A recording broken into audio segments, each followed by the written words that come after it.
Coming up, an Indigenous woman is making history as North Dakota's new poet laureate. Fashion designer Kayla Looking Horse-Smith tells us about her new line, and an award-winning Native journalist joins us to talk about Native news in Idaho. I'm Aaliyah Chavez. Join us for those interviews plus headlines from the ICT Newscast.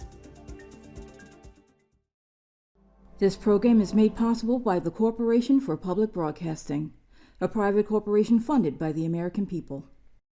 Arizona State University welcomes 3,500 Indigenous students from Arizona and across the nation. It serves one of the largest populations of Indigenous students among U.S. colleges and universities. We created a sense of place for tribal nations to create futures of their own making through community outreach and research, taught by world-class Indigenous faculty where they see a reflection of themselves and their experiences.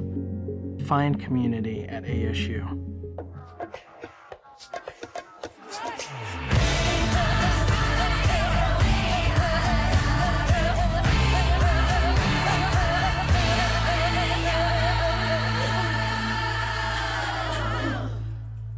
Amarawa Hopa. Thank you for joining us. We start today in New York City, where the largest gathering of Indigenous people in the United Nations system is underway. The UN's Permanent Forum on Indigenous Issues kicked off Monday as delegates sat in the opening session. Interior Secretary Deb Haaland has been selected as one of the United States heads of delegation. She delivered a keynote address yesterday. In every corner of this planet, Indigenous communities exist in spite of the historic trauma that we have endured for centuries. If we're going to collectively heal from the wrongs of the past while building the world we all deserve, Indigenous peoples everywhere must be brought into the fold. This gathering offers a rare opportunity for Indigenous leaders from around the world to raise their concerns in hopes of shaping international law and policy. As the 22nd session continues, climate change is expected to be one of the major topics addressed. Native people have long argued they have done little to cause global warming, but are the first to feel its effects. Other Indigenous issues expected to be addressed include healthcare, language preservation, and the safety of women and girls. This is the first year the event is completely in person since the start of the coronavirus pandemic. ICT will have more on the Permanent Forum as it continues through April 28th. When wildlife officials in Oregon said the salmon run on the Coquille River faced extinction and little could be done, one tribe refused to give up. The result, a historic cooperative approach that is spawning results and spreading. ICT's Stuart Huntington has this report. The Coquille Tribe doesn't give up easily. In 1954, the federal government terminated it. In hopes that we would just assimilate, just go away. And that was not something that our tribal members could accept. In 1989, Congress restored the tribe's status. 40 years later, another crisis. State officials said the salmon in the tribe's sacred Coquille River were dying off and they didn't have resources to stem it. They were talking about things like that these salmon, our salmon cousins, could be near extinction, and it was devastating for us. We just stepped back as a tribe, as a sovereign nation, and asked ourselves, what can we do? We knew that we had to come in as partners. The state of Oregon cannot fix the issues that are happening on the Coquille River without the Coquille Indian tribe. The tribe's push produced a landmark deal with the state to co-manage the fishery.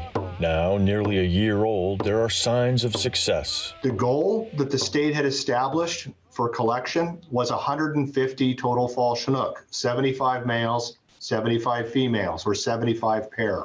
We delivered 150 pair of fall Chinook to the hatchery with the tribal-led broodstock collection effort. It was an all-time record. Hard data on salmon returning to the river to spawn is still years away, but the state is pushing ahead, forging pacts with other tribes. We've already got another one with the Cow Creek Band of Umpqua Indians, which is another coastal Oregon tribe. And we've been in discussions with a few other tribes in Western Oregon as well. However, belatedly recognizing the need for Indigenous leadership. I couldn't imagine how we would be able to exist as a nation of people without our salmon cousins. We are salmon people, and we talk a lot about salmon, but it's a healthy system that we are losing right now. In Minneapolis, Minnesota, Stuart Huntington, ICT News. Indigenous populations in India are demanding increased land rights while working to restore tigers. Officials say the population of tigers within India's major reserve has steadily grown to more than 3,000. That comes as 50 years ago in 1973, when Project Tiger was established to address extinction rates. The new conservation strategies to increase the number of tigers also plans to uproot numerous Indigenous communities to do so. A local Indigenous rights group is pushing back by demanding its communities be included when determining how forests are used. Despite the Indian Tribal Affairs Ministry claiming to work on preventing evictions, only 1% of more than 100 million Indigenous people have been granted any forest rights. Conservation efforts will focus on the protection of 7 big cat species, including the tiger, lion, leopard, snow leopard, puma, and jaguar. An Indigenous woman continues to set the record straight in court and on stage. In her new one-woman play called On the Far End, Cherokee citizen Mary Catherine Nagel is telling the story of her mother-in-law. Her new project centers on the story of Muskogee leader John Chowdhury. Part of the play chronicles 10-year-old Chowdhury's 8 escapes from the Eufaula Indian boarding school in eastern Oklahoma.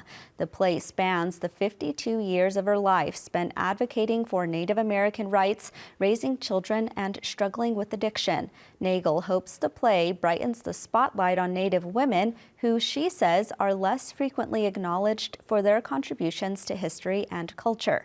On the Far End is showing at the Roundhouse Theater in Bethesda, Maryland until May 7th. And those are the headlines for the ICT Newscast.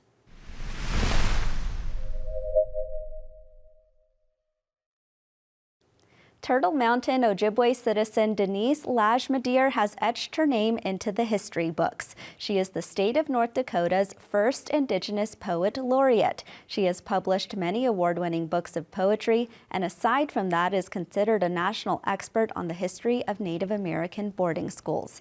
Denise joins us now virtually. Hello there, and congratulations to you. Hi, bonjour, Anine. Thank you very much. What does this honor mean to you? Well, I think it's important that I'm the first Native poet for North Dakota. Growing up, I didn't have mentors. I've been writing poetry since I wrote my first poem when I was 10 years old. So I hope to be a mentor for those Native students watching and listening to me throughout the next 2 years, that they can be poets and they can be published. So I think it's very important, and it's very much an honor to represent my tribe and, of course, also North Dakota. Tell us about the process of learning how you were selected for this position. Did it come as a surprise? Well, no, it was a bit of a process. For North Dakota, we go through the state legislature. So I helped. Senator Ted Mathern from Fargo. He helped me develop a resolution, and then he brought it to the state legislature. It first went through the Senate, and that was in January, and we had to testify, and friends came and testified, and I was there in person to testify. And then end of February, there's something called crossover, and it crossed over to the House in March, the first week in March, and we went through the same process all over again. I testified, and friends testified. And then they wanted an amendment put in. So then it wasn't until the end of March that I woke up to messages and congratulations and so on. So yeah, so it was a 3-month-long process. And do you know yet what kinds of responsibilities you'll take on in this role? Yeah, the previous poet laureate, who was a mentor to me, Dr. Larry Y. Woody, he was in the position for nearly 30 years, and it was in perpetuity. So right now, and he passed away last year.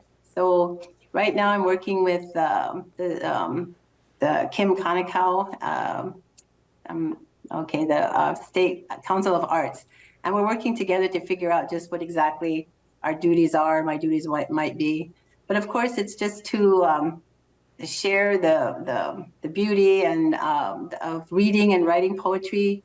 I hope to do some workshops. I hope to visit schools or be invited to visit schools or do poetry readings at libraries and so on.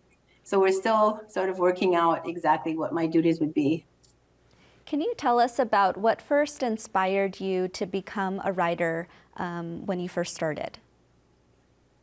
Yeah, I think when you're a poet or a writer, you can't not write. So like I said, I've been writing since I was 10 years old, my first poem, and then I was published in high school. I took a creative writing class. For me, it was started out writing a lot about sort of trauma, growing up on the reservation. Well, we left to Portland during relocation in the 50s, growing up as the only Native person in an all-white schools.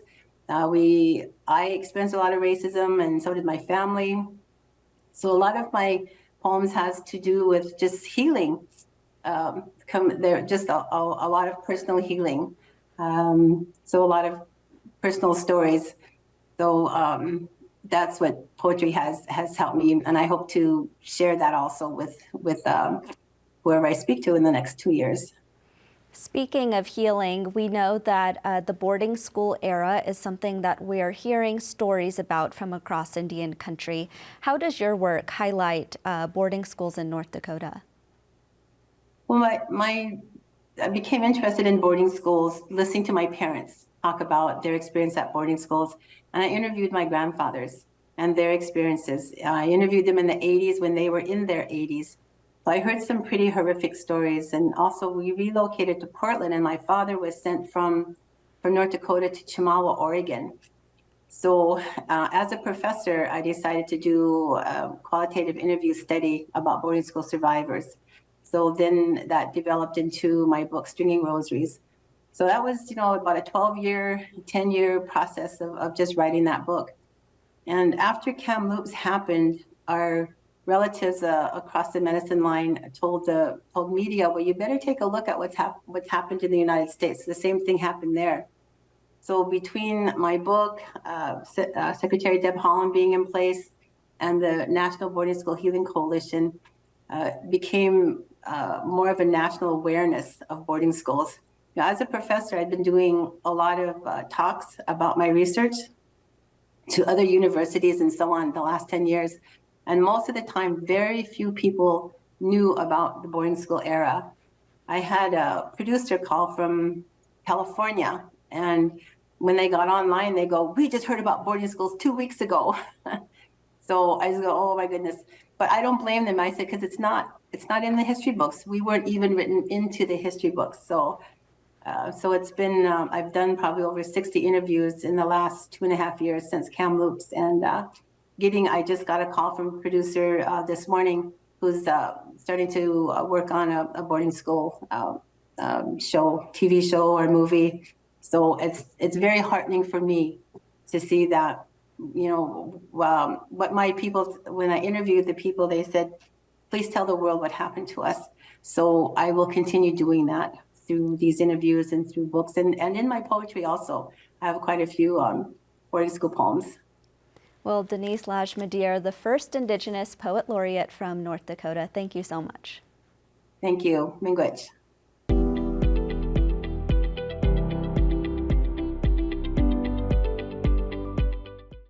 While the Reservation Economic Summit in Las Vegas featured panels and keynote addresses, it also served as a major stage for the latest styles and brands. ICT's Paris Wise tells us more. The Indigenous fashion show for Res 2023 was held at Dre's nightclub in Las Vegas. Red Berry Woman, Choke Cherry Creek, and Kayla Looking Horse were the 3 fashion brands featured. I sat down with one of the designers, Kayla Looking Horse-Smith, as she got ready to reveal her newest collection, the Empowerment Piece. So it's only the second year that Res has done this fashion show. What does it mean to be a part of it? It has been a true honor. I just launched last year, so to have the momentum to come and the ability to be in a space with so many other talented artists that haven't really just been out there yet, that it's exciting for me to share my own story of building up. I'm a mother, tribal citizen of Standing Rock, and I don't live on Standing Rock, but the East Coast, it's a very diverse place. So, we live in the Hamptons area. So it's like you have the territory and then you have Hamptons. So to be able to try to emerge out of that space, I was happy to do so by going to New York Fashion Week. So from New York Fashion Week to here, I just think that having my collection on Res is going to be more empowering because it's amongst my own people. Well, since we're here at Res and there are so many other talented vendors here as well, I feel like we're seeing more and more Native designers. What would you say to someone who is looking to take that next step in their business? Do the research and where it is that you want to be and set your goals. I, as a mother, I have very short-term goals. I want to finish this jacket, in 2 weeks or a month, and then you just basically really try to make that time, whether it be 20 minutes a day.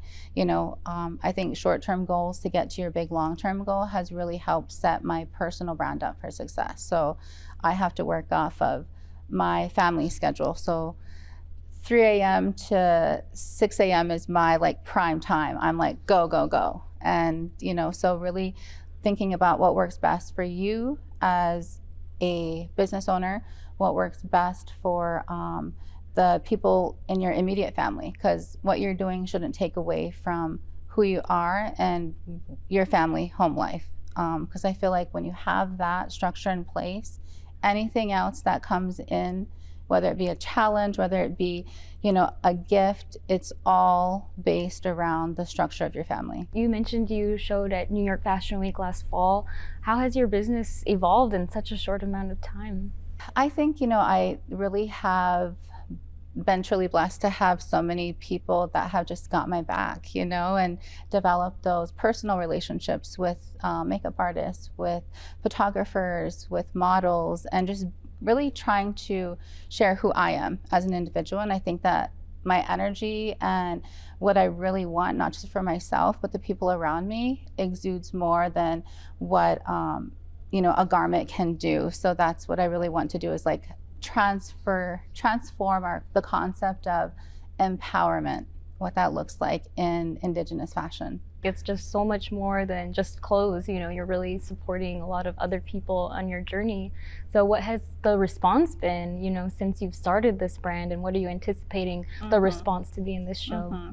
I try to create the garments to give us reminders of treaty rights. So on some of my garments, I have treaties are the supreme law of the land, because that's something that my husband is passionate about, in utilizing his treaty to create business space that has developed in trying to pioneer for his own tribe. So I have really tried to use fashion as my activism as a stepping stone to basically do the very basic of just remind people. So if you're asking me about the graphic in one arm, that's something that's close to your heart. So remember who you are and where you come from. I have embroidered little inspirational quotes on the sleeves or something, just very little things that you're not going to know until you actually have the garment. So it's creating hopefully a unique demand.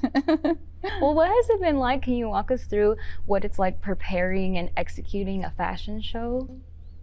So this Res fashion show has been the most challenging, but actually I have done some tremendous growth in a short amount of time. I, one was like, okay, what is the goal? And that is to empower. And I'm like, it's not about me, it's about we. So every model that you're gonna see on the runway has been highlighted on my Instagram page, and as much as I can do to talk about them in their own how they are. There's actresses, there's musicians, there's artists, there's, even there's mothers that are going to college that are balancing their home life with college, and they share their story. So I want people to follow them as well, to know that you don't have to be like celebrity status to know that you are powerful and who you are. So I took it upon myself to make sure that that was a goal. I highlighted some of my friends that are artists, and they created music for me. So I have a whole custom track. And the goal here, now this is where it comes to like creative direction. So everything has to be timed. So I have my friend, Navajo Goddess, she's been singing in her language. She does the national anthem.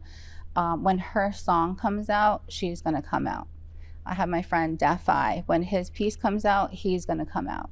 PJ Vegas, when his song comes out, he's going to be out there. So, and that is to amplify who they are as artists. So, I just really wanted to do something different. I wanted us to know that when you're building a brand, for me, my brand is my name, Kayla Looking Horse. So what does that mean? And that means that people are going to know who you are, but who your family is. And I always want to be in the best of light and try to create the best representation for us as a people. If I have the opportunity to be in a space like in the East Coast where the money is super that's where the wealth kind of comes in. So to balance, I need to make sure that if I have a brand that strongly speaks to my name, that I want a story to be strongly speaking for people to see that. So I did a lot of work for this show, and I really am appreciative of everything that Res has provided as far as like opportunity. And that's kind of like where I've been, just a little bit about it. Well, I love how much your work is really taking on the phrase this year of Res, empowering for generations. Thank you so much for joining us, Kayla Looking Horse-Smith. I'm happy to be here. Thank you.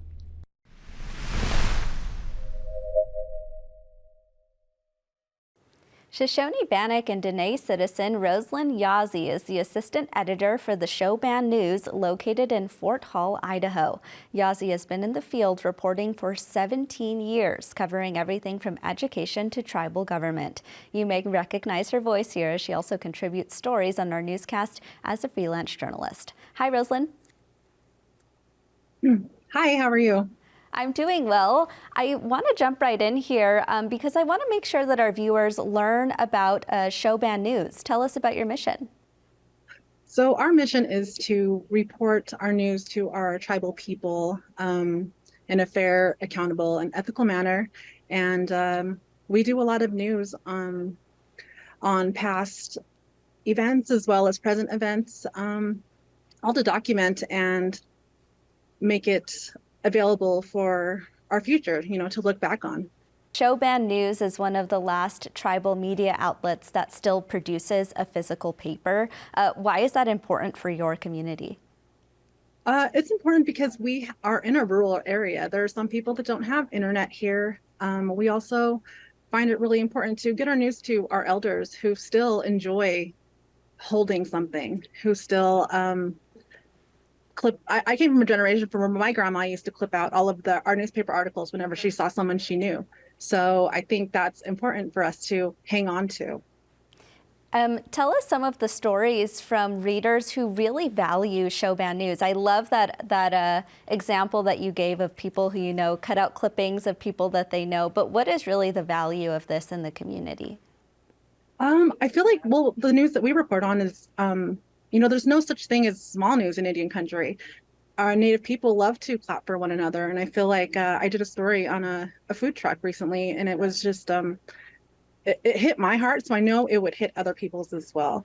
We heard early in our newscast about boarding schools, and that's just one topic among many that we're covering in Indian country. But what are some of the topics that you're hoping to cover this year? My next assignment I'll be going to Gathering of Nations. We actually have 2 Shoshone-Bannock tribal members who will be vying for the title as well. Me and my daughter will be traveling down to document that. And it's always really exciting just to drag her along so she could see like this history in the making, and just to bring that back to our peoples. I'd love to hear your personal journey of how you found your calling as a journalist. Oh, geez. So I went to school for business originally, but I was really uninspired. I've always loved to write. I have such a huge passion for photography as well. There's just every time our new staff goes out and we take photos of our powwows and our Indian relay, and I swear every time we get done with a huge assignment, it's like Christmas. And so that's how it feels to me every time I write a good story, like a story that I like, or get a good photo. And I feel like that's important. Also, this newsroom has an amazing native journalists that come from it. Our editor, Lori Edmo, and Mark Trahant was also here as well. So it's huge to be a part of that journey that they've been on, and to be here, it's an honor. And are you seeing that there's a next generation of journalists who are following in the footsteps?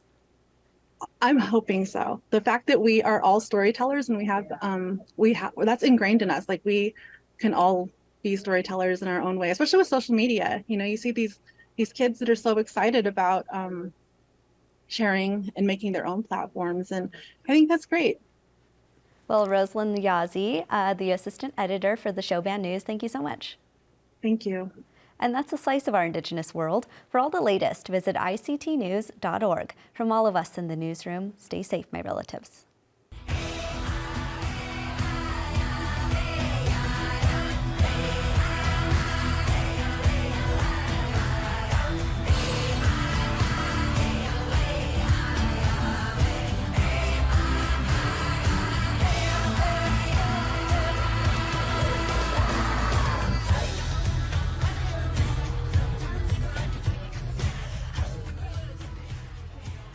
This program is made possible by the Corporation for Public Broadcasting, a private corporation funded by the American people.